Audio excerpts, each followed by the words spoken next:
Carthage, 237 avant Jésus-Christ. Un garçon de 6 ans gravit les marches du temple de Tanit, la main serrée dans celle de son père. Hamilcar Barca vient de perdre la guerre contre Rome. La Sicile, la Sardaigne, la Corse. Tous ces territoires carthaginois sont désormais romains. L'humiliation brûle comme un fer rouge. Devant l'autel, Hamilcar pose sa main sur la tête de son fils et lui fait prononcer un serment solennel. « Je jure d'être l'ennemi éternel de Rome. » Le petit garçon répète les mots sans hésiter. Il s'appelle Hannibal. Ce serment va façonner sa vie entière et transformer le cours de l'histoire. 20 ans plus tard, Hannibal commande les armées carthaginoises en Espagne. Il a 26 ans et une réputation déjà établie de tacticien brillant. Les guerres contre les tribus ibères lui ont forgé une armée aguerrie. Mais ce n'est pas l'Espagne qu'il convoite, c'est Rome. En 219, il assiège Sagonte, une ville alliée de Rome au sud de l'Èbre. Le siège dure 8 mois sanglants. Quand la ville tombe, Rome déclare la guerre. Hannibal sourit. C'est exactement ce qu'il voulait. La deuxième guerre punique vient de commencer. Sa décision suivante stupéfie tout le monde.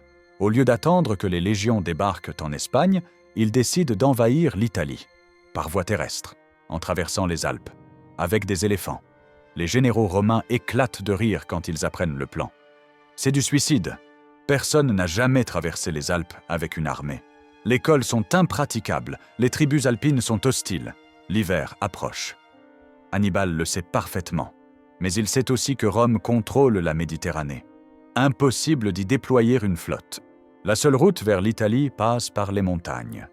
En mai 218, il quitte Carthagène avec 50 000 fantassins, 9 000 cavaliers et 37 éléphants. La traversée de la Gaule se passe bien. Certaines tribus le laissent passer, d'autres rejoignent même ses rangs. Mais en octobre, quand il atteint les Alpes, l'enfer commence. Les cols sont étroits et vertigineux. La neige tombe drue. Les éléphants paniquent, glissent, tombent dans les ravins. Les tribus alpines attaquent les colonnes en marche, font rouler des rochers sur les soldats.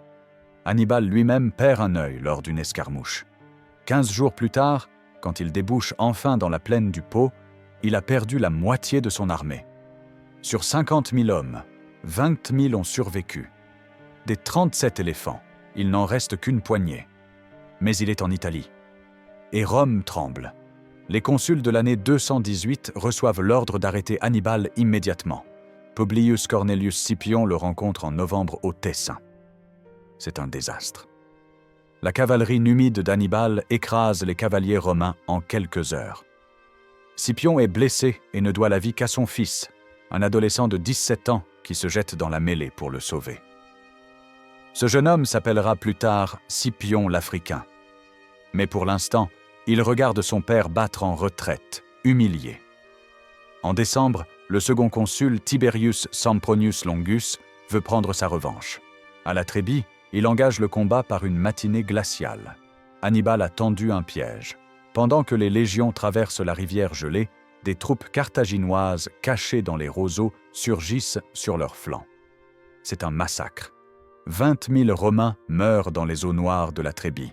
Les survivants fuient en désordre. Rome vient de perdre 2 armées consulaires en 2 mois. L'année suivante, un nouveau consul prend le commandement. Caius Flaminius est un homme impétueux, populaire auprès de la plèbe. Il poursuit Hannibal à travers l'Étrurie, bien décidé à lui faire payer ses victoires. Le 21 juin 217, il rattrape l'armée carthaginoise près du lac Trasimène. À l'aube, dans un brouillard épais, 30 000 légionnaires avancent le long du lac. Soudain, les collines alentour vomissent des milliers de guerriers. Les Gaulois, les Ibères, les Numides se jettent sur les Romains pris au piège entre le lac et les hauteurs. Flaminius meurt l'épée à la main. 15 000 de ses hommes périssent avec lui. Les autres sont capturés. En moins d'1 an, Hannibal a anéanti 3 armées consulaires. À Rome, c'est la panique totale. Les alliés commencent à douter. Certaines villes du sud font défection et rejoignent Hannibal. Le Sénat nomme un dictateur, Quintus Fabius Maximus. Cet homme comprend qu'on ne peut pas battre Hannibal en bataille rangée. Il adopte une nouvelle stratégie. Éviter tout engagement direct, harceler les colonnes carthaginoises, couper leurs approvisionnements, gagner du temps. Cette tactique de temporisation fonctionne. Hannibal s'installe en Apulie, une région fertile du sud. Il s'empare de dépôts romains, mais il ne peut pas assiéger Rome. Son armée est trop faible, et surtout, les principaux alliés de Rome restent fidèles. Le Latium, l'Étrurie, l'Ombrie ne bougent pas. Sans ces défections massives, Hannibal ne peut pas gagner. Mais la plèbe romaine en a assez d'attendre. Voir Hannibal ravager l'Italie sans réagir devient insupportable. Lors des élections consulaires de 216, 2 hommes sont élus qui promettent d'en finir rapidement. Lucius Aemilius Paulus, dit Paul Émile, patricien expérimenté, et Caius Terentius Varro, dit Varon, issu de la plèbe, ancien boucher devenu politicien. Les 2 hommes se détestent, mais veulent la même chose, une bataille décisive. Le Sénat leur donne des moyens sans précédent. Pour la première fois dans l'histoire romaine, on lève 8 légions complètes. Avec les troupes alliées, cela fait 86 000 fantassins et 6 000 cavaliers, la plus grande armée jamais rassemblée par Rome. En juillet 216, cette armée gigantesque se met en marche vers le sud. Hannibal a établi son camp près de Cannes, un village d'Apulie sur la rive droite de l'Ophide. Il a choisi cet endroit avec soin. La plaine est large, parfaite pour sa cavalerie. La rivière protège un flanc, et il vient de s'emparer d'un dépôt romain rempli de vivres. Il sait que les consuls vont venir. Il les attend de pied ferme.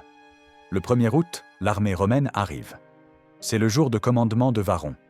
Il veut attaquer immédiatement. Paul Émile s'y oppose. Le terrain favorise trop la cavalerie ennemie. Il préfère attendre. Varon ronge son frein. Le lendemain, Paul Émile commande et maintient l'armée en position défensive. Mais Hannibal provoque en envoyant ses Numides harceler le camp romain. Les escarmouches durent toute la journée. Les légionnaires bouillent d'impatience. Paul Émile sent que demain, Varon donnera l'ordre d'attaquer. Le 2 août au matin, le soleil se lève sur la plaine. Varon fait sonner le rassemblement. Les légions sortent du camp dans un ordre impeccable. 80 000 fantassins en armure, boucliers levés, lances au poing. La puissance de Rome incarnée. Varon est confiant.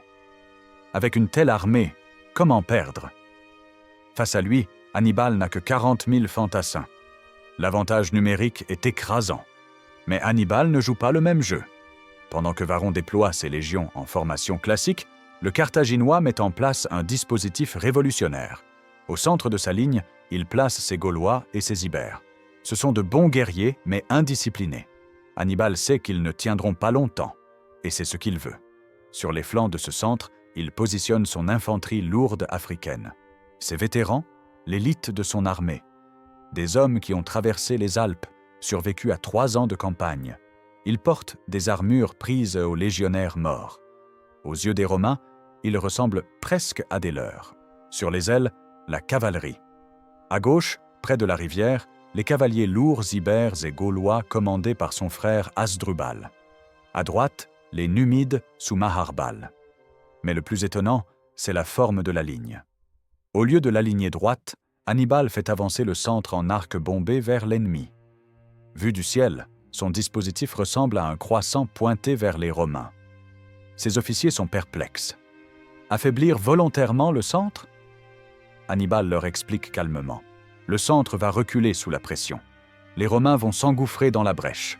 Ils vont se masser au centre, cherchant la percée. Pendant ce temps, l'infanterie africaine va se refermer sur leurs flancs. La cavalerie va éliminer les cavaliers romains, puis revenir prendre l'infanterie à revers. Un encerclement total. Une bataille d'anéantissement. Certains doutent encore. Hannibal sourit. Il connaît les Romains. Il va utiliser leur force contre eux. Vers 9 heures, les armées sont en position. 1 kilomètre de plaine les sépare. Varon lève le bras. Les trompettes romaines résonnent. Les légions avancent.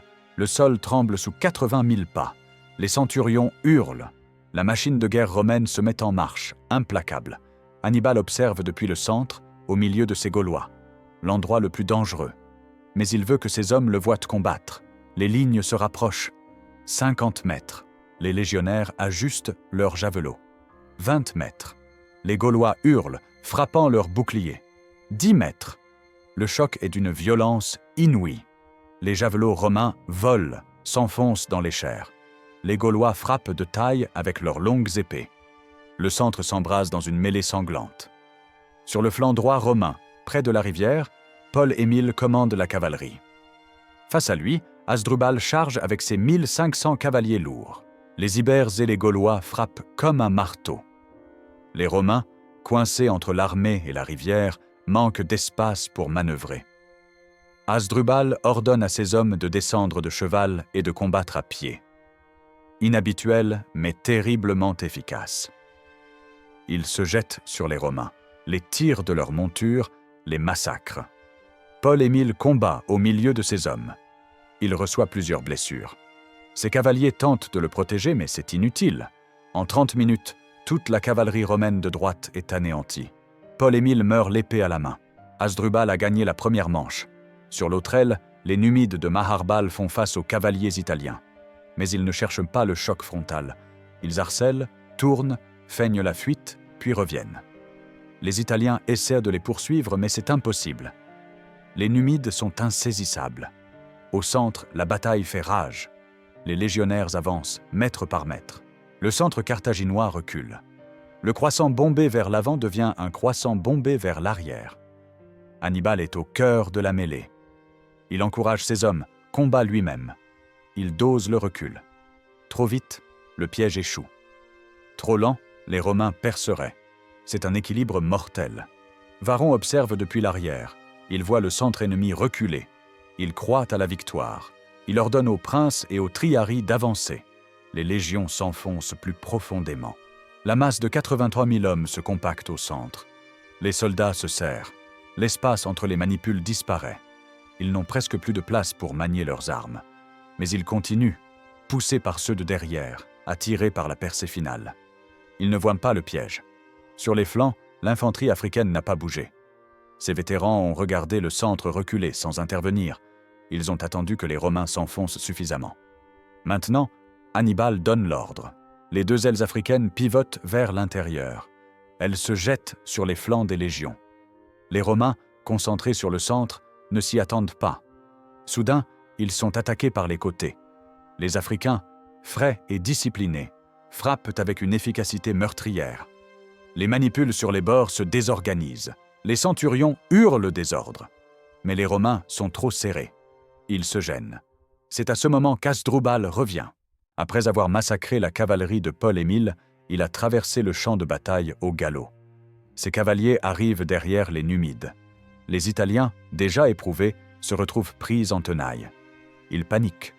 Certains fuient. D'autres se rendent. En minutes, toute la cavalerie romaine a disparu. Hannibal contrôle les ailes. Il peut faire ce qu'il veut.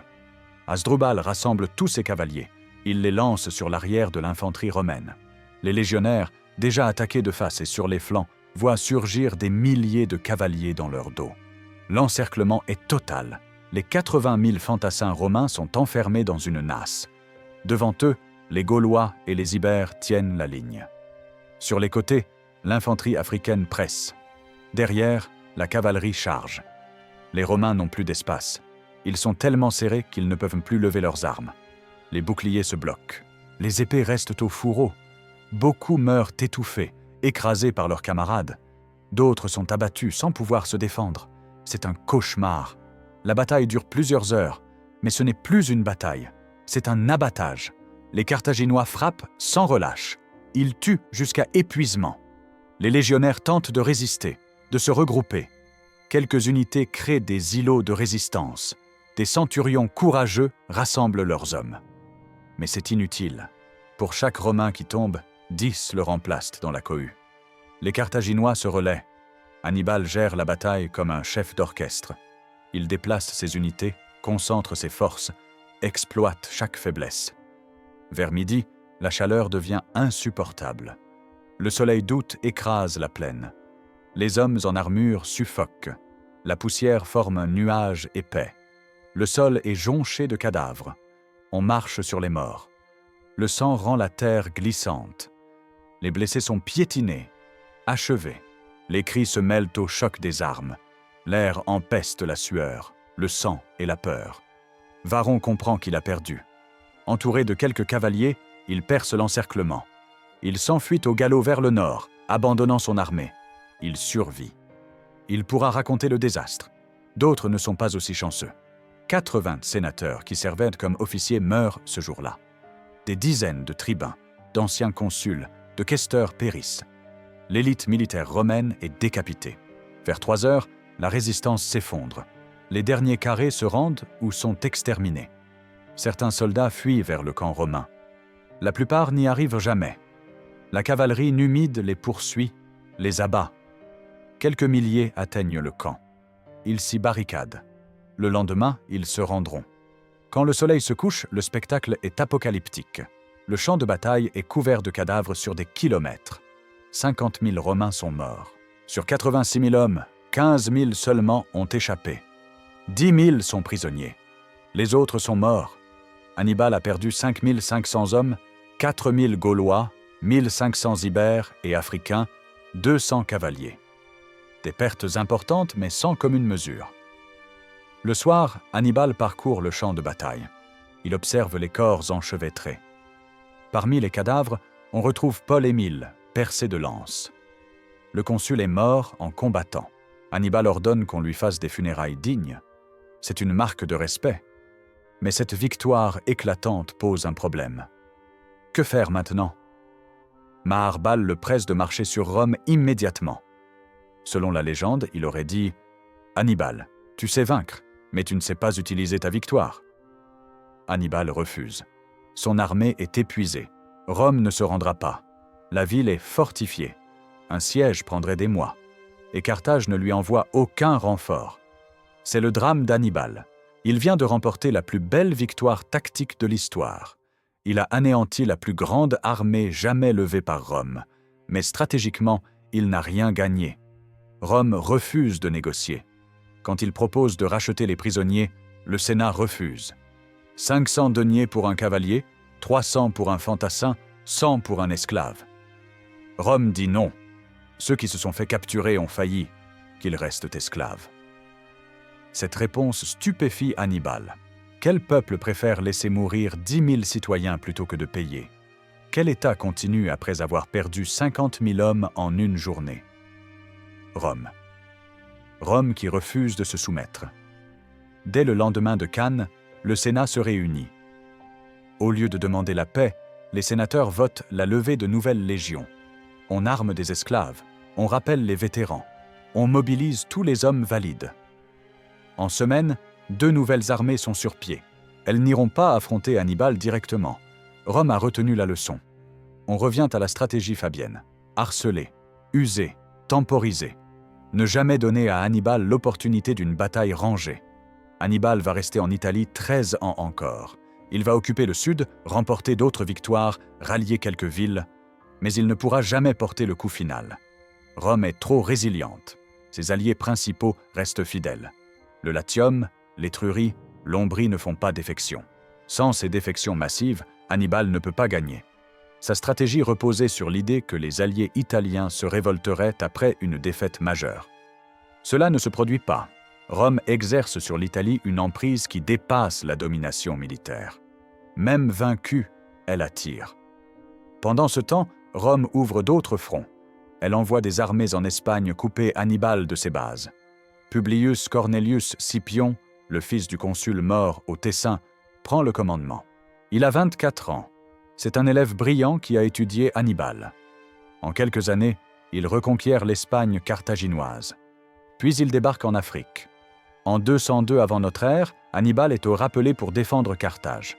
Il retrouve Scipion à Zama. Ironie de l'histoire, Scipion utilise contre lui les tactiques de Cannes. Il place son infanterie au centre, sa cavalerie sur les ailes. Il laisse les éléphants charger dans le vide. Sa cavalerie encercle l'infanterie d'Hannibal. C'est une victoire écrasante. Hannibal a été battu à son propre jeu. Carthage demande la paix. La deuxième guerre punique est terminée. Rome a gagné. La bataille de Cannes reste le chef-d'œuvre tactique absolu. 2000 ans plus tard, elle est étudiée dans toutes les académies militaires. Au XIXe siècle, le général prussien Alfred von Schlieffen en fait une étude approfondie. Il en tire les principes de la bataille d'encerclement. Son plan Schlieffen, destiné à vaincre la France en 1914, s'inspire directement de Cannes. En août 1914, Les généraux Ludendorff et Hindenburg écrasent les Russes à Tannenberg avec la même tactique. Pendant la Seconde Guerre mondiale, les nazis étudient Cannes pour développer le Blitzkrieg. Percer, encercler, anéantir. Guderian et Manstein reconnaissent leur dette envers Hannibal. En 1991, le général américain Norman Schwarzkopf s'inspire de Cannes pour l'opération Tempête du désert. Il organise la plus grande manœuvre d'enveloppement de l'histoire militaire moderne. Mais Cannes révèle quelque chose de plus profond. Une victoire tactique éclatante ne suffit pas à gagner une guerre. Hannibal a remporté la bataille parfaite. Il a anéanti une armée 2 fois supérieure. Il a démontré un génie inégalé. Et pourtant, il a perdu la guerre. Pourquoi? Parce que la guerre n'est pas qu'une affaire de bataille. C'est une question de volonté politique, de résilience sociale, d'organisation étatique. Rome avait tout cela. Carthage, non. Le Sénat carthaginois n'a jamais vraiment soutenu Hannibal. Il ne lui a jamais envoyé les renforts nécessaires. Carthage était une république marchande, dirigée par des oligarques soucieux de profit. La guerre coûtait cher. Pourquoi investir dans une campagne incertaine en Italie quand on pouvait défendre l'Espagne et ses mines? Rome, elle, avait une culture guerrière ancrée. Chaque citoyen était un soldat potentiel. La défense de la cité était sacrée. Perdre 50 000 hommes était un traumatisme terrible. Mais Rome a absorbé le choc et continué. Elle a mobilisé de nouvelles légions. Elle a trouvé de nouveaux généraux. Elle a changé de stratégie. Cette capacité d'adaptation, c'est ce qui a fait la différence. Hannibal le savait. Dans les dernières années de sa vie, exilé dans diverses cours orientales, il réfléchissait à cette guerre. Il reconnaissait que Rome était invincible non pas à cause de ses généraux, mais à cause de ses institutions et de la fidélité de ses alliés. « J'ai vaincu les Romains, disait-il, mais je n'ai jamais pu vaincre Rome. » La bataille enseigne aussi l'importance de la discipline et de la coordination. Le plan d'Hannibal était d'une complexité extraordinaire. Plusieurs corps d'armée différents, composés de soldats de nationalités diverses, devaient exécuter leurs mouvements avec une précision parfaite. Le centre devait reculer sans se rompre. Les ailes africaines devaient rester immobiles jusqu'au bon moment. La cavalerie devait éliminer ses homologues, puis traverser le champ pour prendre l'infanterie à revers. La moindre erreur et tout s'effondrait. Qu'Hannibal ait réussi avec des troupes hétérogènes témoigne de son talent de commandement. Ces hommes lui faisaient confiance. Ils étaient prêts à mourir pour lui. À Cannes, il a combattu au centre, l'endroit le plus exposé. Ses soldats le voyaient risquer sa vie. C'est ce qui faisait d'eux une armée redoutable. Du côté romain, la bataille révèle les failles du système. Le commandement alterné entre 2 consuls était une aberration. Varron et Paul-Émile ne s'entendaient pas, ne partageaient pas la même vision. Cette division fut fatale. De plus, la rigidité du système manipulaire, si efficace dans les batailles frontales, s'est retournée contre eux. Les légions étaient conçues pour avancer droit, écrasées par la masse. Face à un adversaire qui refusait le choc frontal et cherchait l'encerclement, elles étaient vulnérables. Après Cannes, Rome va adapter son système. Les généraux auront plus d'autonomie. Les légions deviendront plus flexibles. Cette capacité à apprendre permettra à Rome de dominer le monde méditerranéen pendant des siècles. Pour Hannibal, Cannes représente l'apogée et le début du déclin. Il ne remportera plus jamais de victoire aussi éclatante. Les années suivantes sont une lente descente. Il occupe le sud de l'Italie, mais son armée s'use. Les renforts n'arrivent jamais. Son frère Hasdrubal tente de le rejoindre en traversant les Alpes avec une nouvelle armée, mais il est intercepté et tué au Métaure en 207. Quand Hannibal apprend la nouvelle, il comprend que tout est fini. En 203, il est rappelé en Afrique. 1 an plus tard, Scipion l'écrase à Zama. Carthage doit accepter une paix humiliante. Elle perd toutes ses possessions en Espagne, doit livrer sa flotte, payer un tribut énorme. Hannibal tente de reformer Carthage de l'intérieur. Il devient suffète, l'équivalent d'un consul. Il lance des réformes politiques et économiques. Mais ses ennemis, avec l'appui de Rome, le forcent à l'exil. Il passe ses dernières années à errer de cour en cour, offrant ses services à divers rois. En 183 avant notre ère, acculé par les Romains qui ne cessent de le traquer, il se suicide en avalant du poison. Il a 64 ans. Son dernier mot aurait été « Délivrons enfin le peuple romain de son inquiétude ». Rome ne l'oubliera jamais. Des siècles plus tard, les mères romaines utiliseront encore son nom pour effrayer les enfants. Hannibal ad portas. Hannibal est aux portes. Ce cri résonnera longtemps dans la mémoire romaine, car Hannibal a été l'ennemi le plus dangereux que Rome ait jamais affronté. Il a failli détruire la République. Il a tué plus de Romains que n'importe quel adversaire. Et pourtant, il a échoué. Non pas parce qu'il manquait de génie militaire, mais parce que la guerre n'est jamais seulement une affaire de bataille. Cannes nous rappelle une vérité fondamentale. L'audace et le génie tactique peuvent remporter des victoires spectaculaires. Mais seule la stratégie politique de long terme permet de gagner la paix. Hannibal a gagné à Cannes. Rome a gagné la guerre. C'est cette dernière victoire qui compte. 2000 ans plus tard, nous parlons encore romain. Nous utilisons le droit romain. Notre alphabet vient du latin. L'Empire romain a façonné l'Europe et une grande partie du monde moderne. Carthage n'est plus qu'un souvenir, quelques ruines sur la côte tunisienne. Les vainqueurs écrivent l'histoire. Rome a écrit la sienne. Mais dans cette histoire, Cannes occupe une place unique. C'est le moment où Rome a frôlé l'abîme. Le jour où 50 000 de ses fils sont morts en 8 heures. Le jour où un jeune général de 32 ans a exécuté la manœuvre la plus parfaite de tous les temps. Le jour où l'encerclement est devenu un art. Ce 2 août 216 avant Jésus-Christ, Hannibal a prouvé qu'un commandant brillant pouvait triompher d'une armée 2 fois supérieure. Il a démontré que l'intelligence valait mieux que la force brute. Il a créé un modèle qui inspire encore les stratèges du monde entier. Le génie d'Hannibal à Cannes repose sur plusieurs facteurs.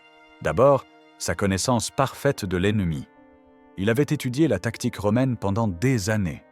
Il savait comment les légions combattaient, comment elles réagissaient. Il connaissait leurs forces, la discipline, la ténacité, la capacité à encaisser des pertes et continuer. Mais il connaissait aussi leurs faiblesses, la rigidité tactique, le manque de mobilité, la dépendance au choc frontal.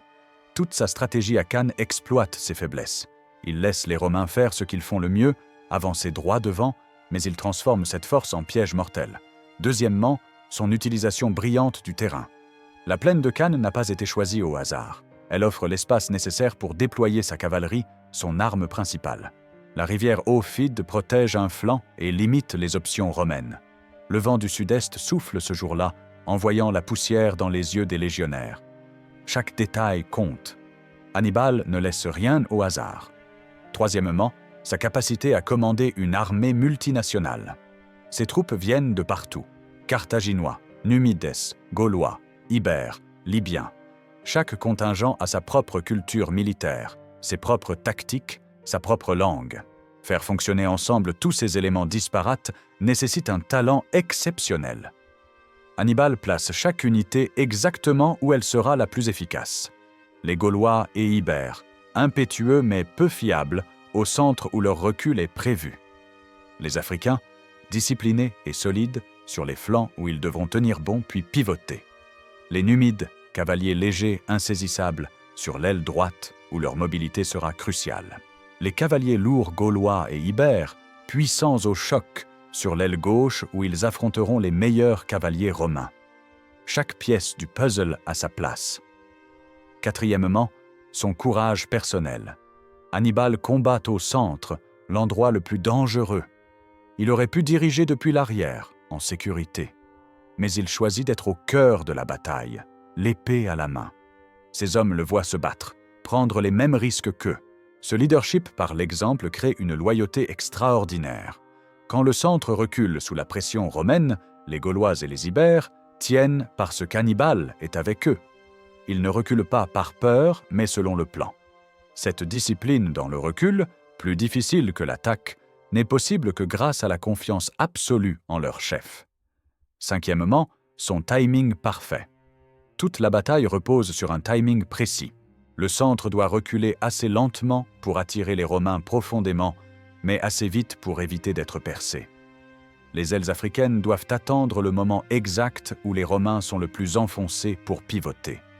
La cavalerie doit éliminer ses homologues exactement quand l'infanterie romaine est engagée au centre. Un décalage de quelques minutes et tout échoue. Hannibal orchestre cette symphonie complexe avec une maestria exceptionnelle. Il lit la bataille en temps réel, ajuste, ordonne, réagit. C'est un chef-d'œuvre d'improvisation contrôlée. Les Romains, eux, commettent plusieurs erreurs fatales. D'abord, ils sous-estiment leur adversaire. Après 3 défaites consécutives, ils devraient être prudents. Au contraire, Varron est sûr de sa victoire avant même d'engager le combat. L'arrogance est mortelle. Deuxièmement, le commandement divisé. Avoir 2 consuls qui alternent le commandement jour par jour est absurde en temps de guerre. Varron et Paul-Émile ont des visions différentes. Paul-Émile veut attendre un meilleur terrain. Varron veut attaquer immédiatement. Cette division crée de l'hésitation, du retard, de la confusion. Troisièmement, il joue exactement le jeu qu'Hannibal veut. La formation romaine classique, avec l'infanterie lourde au centre et la cavalerie faible sur les ailes, est parfaite pour une bataille frontale classique. Mais contre un adversaire qui refuse ce type d'engagement, elle devient un piège. Les Romains auraient dû renforcer leur cavalerie, élargir leur front, éviter de se masser au centre. Mais la tradition romaine, la confiance dans le système manipulaire, les aveugle. Ils font ce qu'ils ont toujours fait, même quand les circonstances exigent de l'innovation. Quatrièmement, ils tombent dans le piège psychologique. Quand ils voient le centre carthaginois reculer, ils croient gagner. Cette illusion de victoire les pousse à s'enfoncer davantage, à concentrer toute leur force au centre. Ils ne voient pas les mâchoires du piège se refermer sur leurs flancs. Quand ils réalisent enfin qu'ils sont encerclés, il est trop tard. La masse compacte de 80 000 hommes ne peut plus manœuvrer. L'armée la plus puissante de Rome devient une foule impuissante, massacrée méthodiquement. Pour Rome, Cannes est un traumatisme national. 50 000 morts en une journée. C'est l'équivalent d'environ 10% de la population masculine adulte de la République. Presque chaque famille romaine perd quelqu'un. Le deuil est universel. Mais Rome ne pleure pas longtemps. Elle transforme le traumatisme en rage. Elle canalise le chagrin en détermination. Le lendemain de la bataille, le Sénat vote les mesures les plus extraordinaires de l'histoire romaine. On arme des esclaves et on leur promet la liberté. On rappelle les criminels et on leur offre l'amnistie. On recrute les vieux et les jeunes. Toute la société se mobilise. Les femmes romaines coupent leurs cheveux pour faire des cordes d'arc. Les riches financent l'équipement des nouvelles légions. Les temples donnent leurs trésors. Rome tout entière devient une machine de guerre. Et cette machine refuse de s'arrêter malgré les défaites. C'est cette résilience qui impressionne le plus. N'importe quelle autre cité aurait demandé la paix après Cannes. Rome continue. Elle invente une nouvelle forme de guerre totale, où toute la société est engagée dans l'effort militaire. Fabius Maximus est rappelé. Sa stratégie de temporisation devient la doctrine officielle. Les nouvelles légions reçoivent des ordres stricts. Suivre Hannibal, mais ne jamais l'engager en bataille rangée. Harceler ses colonnes. Couper ses approvisionnements. Attaquer ses alliés. Mais ne jamais lui donner l'opportunité d'une nouvelle Cannes. Cette guerre d'usure est frustrante, lente, peu glorieuse. Mais elle fonctionne. Hannibal, malgré son génie, ne peut pas forcer une bataille décisive. Il erre en Italie du Sud pendant des années, remporte quelques victoires mineures, mais ne peut pas avancer. Pendant ce temps, Rome ouvre d'autres théâtres. L'Espagne devient le champ de bataille principal. C'est là que Carthage tire ses ressources, ses mercenaires, son argent. Couper Hannibal de l'Espagne, c'est le condamner à l'échec en Italie. Les frères Scipion, Publius et Gnaeus débarquent avec une armée en 218. Pendant des années, ils combattent les armées carthaginoises, gagnent du terrain, rallient des tribus ibères. En 211, ils sont tués tous les deux dans une embuscade. Rome ne panique pas. Elle envoie un nouveau général, le fils de Publius, le jeune Scipion qui a sauvé son père au Tessin. Ce Scipion a 24 ans. Il est trop jeune pour commander selon la loi romaine. Le Sénat s'en fiche. Il le nomme proconsul et lui donne carte blanche. C'est le meilleur choix possible. Scipion a grandi en observant Hannibal. Il a étudié ses tactiques, compris son génie.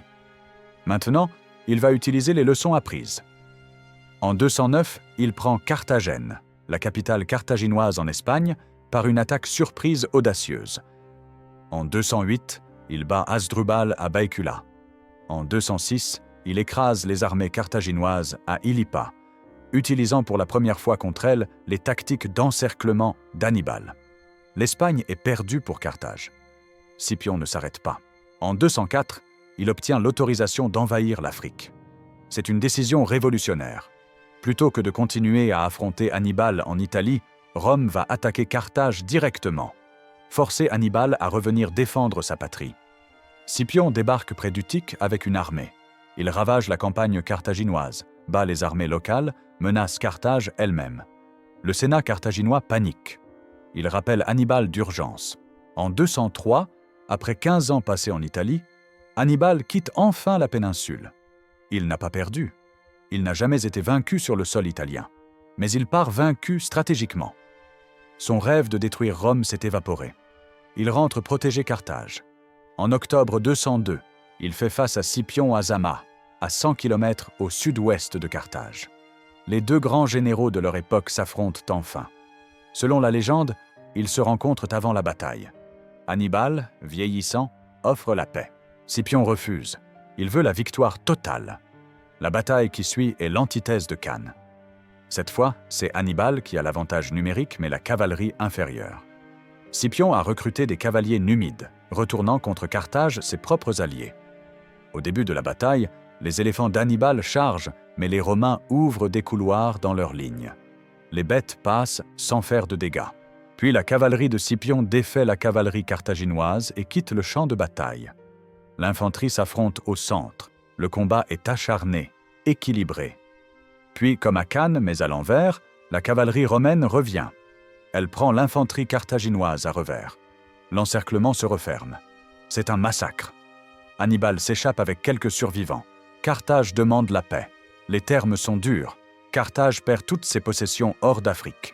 Elle doit livrer tous ses éléphants de guerre, toute sa flotte, sauf 10 navires. Elle paie un tribut de 10 000 talents sur 50 ans.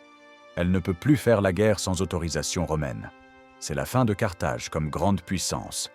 Rome domine désormais la Méditerranée occidentale sans rival. Dans les décennies suivantes, elle conquérera la Grèce, la Macédoine, l'Orient. L'Empire naît des cendres de Carthage. Hannibal tente de reconstruire sa cité. Il devient suffète, réforme l'administration, lutte contre la corruption, mais ses ennemis politiques, soutenus par Rome, le forcent à fuir. Il se réfugie d'abord chez Antiochus, roi de Syrie. Il commande une flotte contre Rome, mais est vaincu. Puis il erre de cour en cour, les Romains le tractent partout. En 183, réfugié chez le roi Prusias de Bithynie, il apprend que les Romains exigent son extradition. Plutôt que d'être livré à ses ennemis, il avale du poison qu'il garde toujours sur lui. Ses dernières paroles, selon Plutarque, délivderont le peuple romain de son anxiété puisqu'il trouve trop long d'attendre la mort d'un vieil homme. Il meurt loin de Carthage, loin de l'Italie qu'il a terrorisée pendant 15 ans. Il est enterré dans un lieu inconnu. Rome peut enfin respirer. Mais elle ne l'oublie jamais. Le nom d'Hannibal reste gravé dans la mémoire romaine comme celui du plus grand danger que la République ait jamais affronté. Les historiens romains écriront des volumes sur lui. Tite Live, Polybe, Cornelius Nepos racontent ses exploits. Même ses ennemis reconnaissent son génie. Scipion lui-même, quand on lui demande qui est le plus grand général de l'histoire, répond « Alexandre, puis Pyrrhus, puis moi ». Hannibal demande « Et si tu ne m'avais pas vaincu ?» Scipion sourit « Alors je t'aurais placé avant Alexandre ». Carthage survit encore 50 ans comme cité vassale de Rome. Mais Rome n'oublie pas la terreur d'Hannibal. Le sénateur Caton termine chaque discours par la phrase « Delenda et Carthago ». Carthage doit être détruite. En 149, Rome trouve un prétexte pour déclarer la guerre. La troisième guerre punique commence. C'est un massacre à sens unique. Carthage, désarmé, ne peut pas résister. En 146, après 3 ans de siège, Scipion Émilien, le petit-fils adoptif de Scipion l'Africain, prend la ville. Les habitants sont massacrés ou vendus en esclavage. Les bâtiments sont rasés. La légende dit que les Romains sèment du sel sur les ruines pour que rien ne repousse jamais. C'est probablement faux, mais symbolique. Rome efface Carthage de la carte. Cannes reste. 2300 ans plus tard, la bataille fascine toujours. Elle est enseignée à West Point, à Saint-Cyr, dans toutes les académies militaires du monde. Les généraux étudient les mouvements d'Hannibal, analysent ses décisions, tentent de comprendre son génie. Certains essaient de reproduire sa manœuvre. Quelques-uns réussissent, la plupart échouent, car l'encerclement double nécessite une coordination parfaite, un timing impeccable, une cavalerie supérieure et surtout un ennemi qui accepte de se laisser attirer dans le piège. Toutes ces conditions sont rarement réunies, mais l'héritage de Cannes dépasse la tactique militaire. La bataille enseigne des leçons universelles sur le leadership, la stratégie, la résilience. Elle montre qu'un chef inspirant peut accomplir l'impossible avec des ressources limitées. Elle démontre que l'intelligence et la préparation valent mieux que la supériorité numérique. Elle prouve que même la plus grande victoire tactique peut être vaine sans stratégie politique cohérente. Elle révèle que la vraie force d'un État ne réside pas dans ses armées, mais dans ses institutions et la loyauté de son peuple. Pour Rome, Cannes devient un mythe fondateur négatif, la pire défaite de son histoire, transformée en source de fierté. Rome a survécu à Cannes, donc Rome peut survivre à tout. Cette conviction nourrit l'orgueil romain pendant des siècles. Quand les barbares menaceront l'Empire, les Romains se souviendront qu'ils ont survécu à Hannibal. Quand les généraux perdront des batailles, le Sénat répétera « Nous avons survécu à Cannes, nous survivrons à cela aussi ». Le 2 août 216 avant Jésus-Christ, sur une plaine poussiéreuse du sud de l'Italie, 50 000 hommes sont morts en 8 heures. Un jeune général carthaginois a créé l'encerclement parfait, la manœuvre tactique la plus brillante de tous les temps. Il a vaincu la plus grande armée jamais levée par Rome. Mais Rome n'est pas morte. Elle a absorbé le coup terrible et continué. Elle a appris, adapté, survécu. Et finalement, elle a gagné. Car Hannibal avait raison sur une chose. Il savait vaincre les Romains, mais il ne pouvait pas vaincre Rome. La différence entre ces deux victoires, c'est toute la différence entre le génie tactique et la résilience stratégique. Entre gagner une bataille et gagner une guerre. Entre un homme, aussi brillant soit-il, et un empire qui refuse de mourir.